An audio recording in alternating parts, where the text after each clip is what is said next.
So receivables, these are financial assets that represent a contractual right to receive cash or another financial asset from another entity. So from the term receivable, that is coming from the word receive. So ato ang madawat, so ato ang ma-receive. So for retailers or manufacturers, receivables are classified into trade receivables and the non-trade receivables. Of course, if we talk about trade, so it's for trading. And if it's non-trade and it's not related to the trading activities or the main course of or ordinary course of activities for the retailer or manufacturer. So trade receivables are claims arising from the sale of merchandise or services in the ordinary course of business. So this will typically include the accounts receivable, which is also called as the customer's account, trade debtors, or the trade account receivable. So na-share word nga account. These are open accounts arising from sale of goods and services in the ordinary course of business, but this is not supported by a promissory note because if in case the open accounts are supported by promissory notes, then it is now called as the notes receivable. So again, accounts receivable and notes receivable, they are the same in the sense that the debtor or the customer promises to pay. But the main difference between the two is that the notes receivable has a promissory note, while the accounts receivable is not supported with a promissory note. Then we have the term non-trade receivables. These are claims arising from sources other than the sale of merchandise or services in the ordinary course of business. So meaning, naatay mga receivables pero dili siya gikan adtong sa ato ang main business. So for example, na maligya ta, nya nagka-receivable ta not because the customers promise to pay, but there's another source of receivable na other transaction that brought about the receivables. So man na siya non-trade receivables. Then we have the term loan receivable.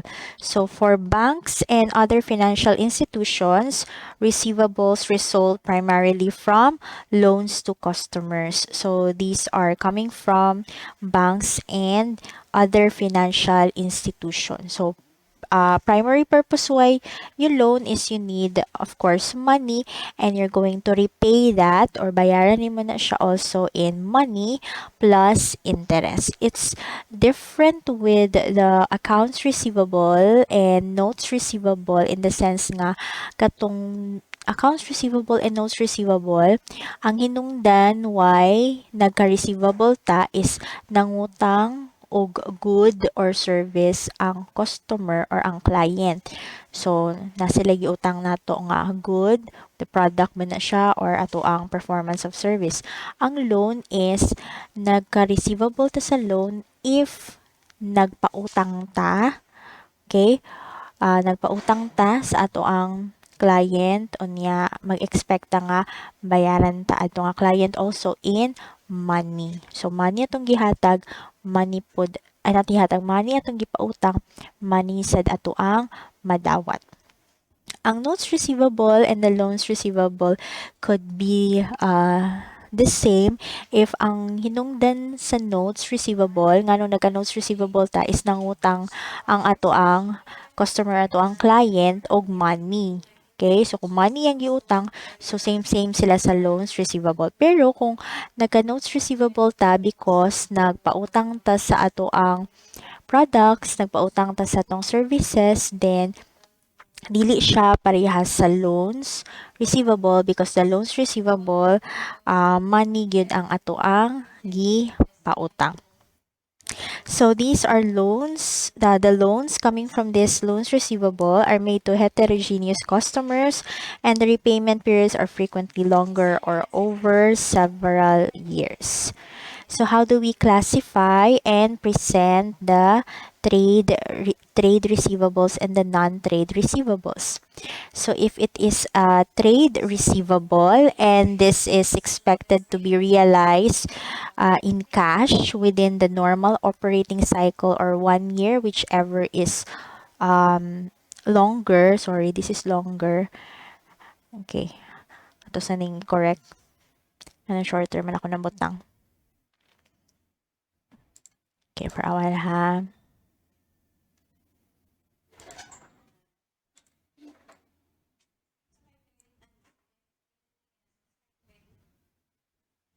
Okay.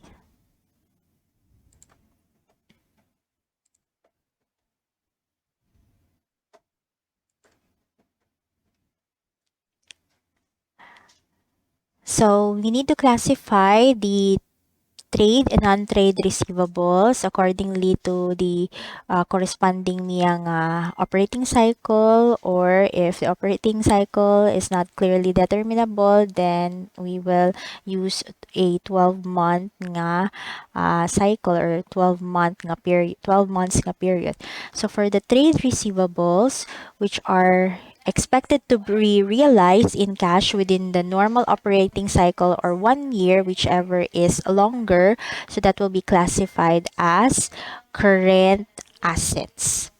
If it is a non-trade receivable and you expect it to be realized in cash within 1 year, the length of the operating cycle notwithstanding, meaning we're not going to consider, or even if there's an operating cycle, so as long as it's within 1 year, then you're going to classify it as current asset. If it is beyond 1 year, ang collectability niya, then that becomes non-current asset. And what do we mean by the term realize? So when we are able to convert it into cash by means of collection.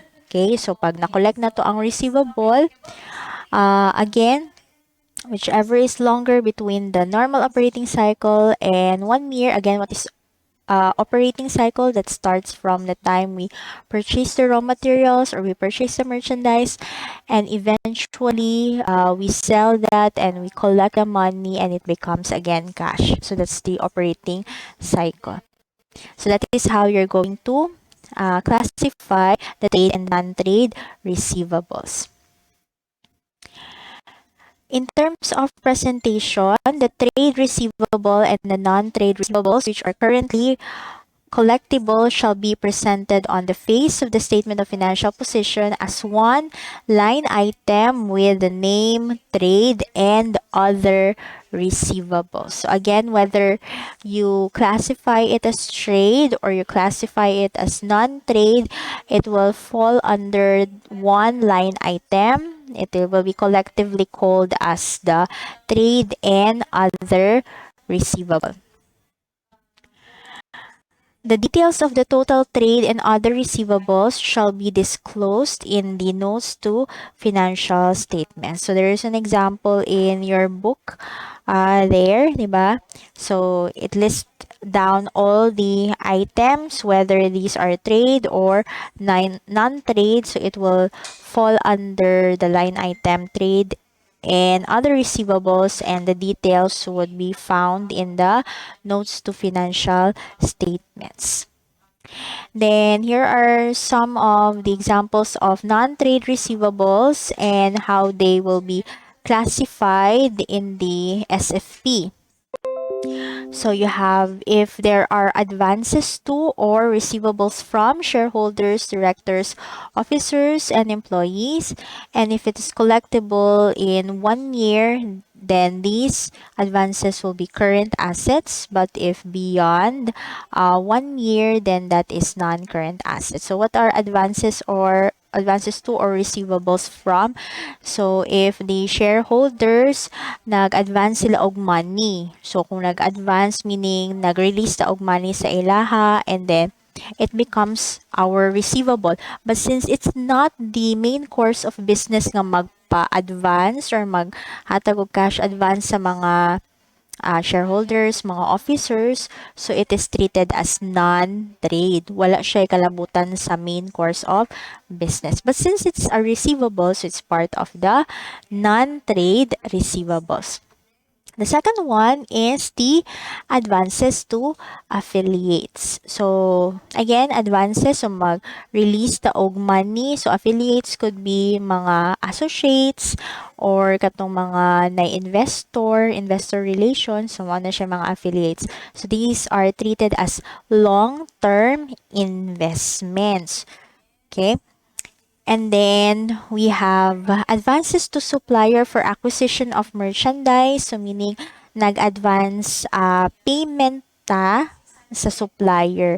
So dili siya nato tawagon o prepaid because it's dili siyang appropriate title but advances to supplier. And on our part, since nibayad man ta in advance, so we are entitled to receive the goods, 'di ba? The goods nga ato ang gipalit. Okay? So that's why mahimo siyang receivable but it is non-trade and it's under current assets. Then we have subscriptions receivable. If it's collectible in 1 year, then that's current. If it's beyond 1 year, then that would be part of the deduction from the subscribed share capital. So what is the subscription receivable? So this is in relation to shares that are issued to the prospective nga investor. So, 'di ba? If we are operating as a corporation, there are two sources of money for the operation sa business. So, the first one is from the owners and the second one is from borrowing. So, if we plan to raise capital from the shareholders, ang shareholders ang mag-supply sa capital, so release man ta or mag-sell man ta og shares of stocks. So when we sell the shares of stocks, so mag-debit man ta na og cash kay ato man lang ibaligya and then mag-credit ta sa type of share. So for example, ordinary share, then kung mas dako ang selling price nato kumpara sa par value, so na ay credit to share premium. So what if our investor wala pa siya full payment, so katong inutang pa niya nga shares, so katong iyang gi-subscribe nga shares nga wala pa niya na fully paid, ang debit adto instead of accounts receivable, ang ibutang nimo is subscriptions receivable. So, di ba, mura tag na maligya, pero wala man tag na maligyag products or selling shares. That's why, dili accounts receivable ang gamiton, but gamiton nato nga term is subscriptions receivable. So, ang entry na niya, if, for example, wala siya gibayad gyud totally, so, iguro siya ni subscribe, meaning ni promise siya nga iyahang palito ng shares. So, mag-debit og subscriptions receivable. And then you credit subscribed share capital and credit taog share premium if the share price is greater than the par value. So nga na ang iyahang entry. If the investor promises to pay within the year or makolekta nato siya within 1 year, then therefore it is part of the current assets. But if beyond 1 year ang collectibility, then it is a deduction from the subscribed share capital. Okay, so that is the subscriptions receivable. So dili siya related sa main course of business nato. For example, we are in a service concern or merchandising. So dili man, although na maligya tayong shares, pero dili man tumao ang atong main business. Naman tayo lain nga business ana. Then creditors accounts with debit balances. So this is a result of overpayment or returns and allowances. So on our part, okay, so this is a receivable na to. So creditors accounts nga naa siya'y debit balance. So what is a creditors account? So meaning naatay utang, okay? Kita ang naay utang sa original nga transaction.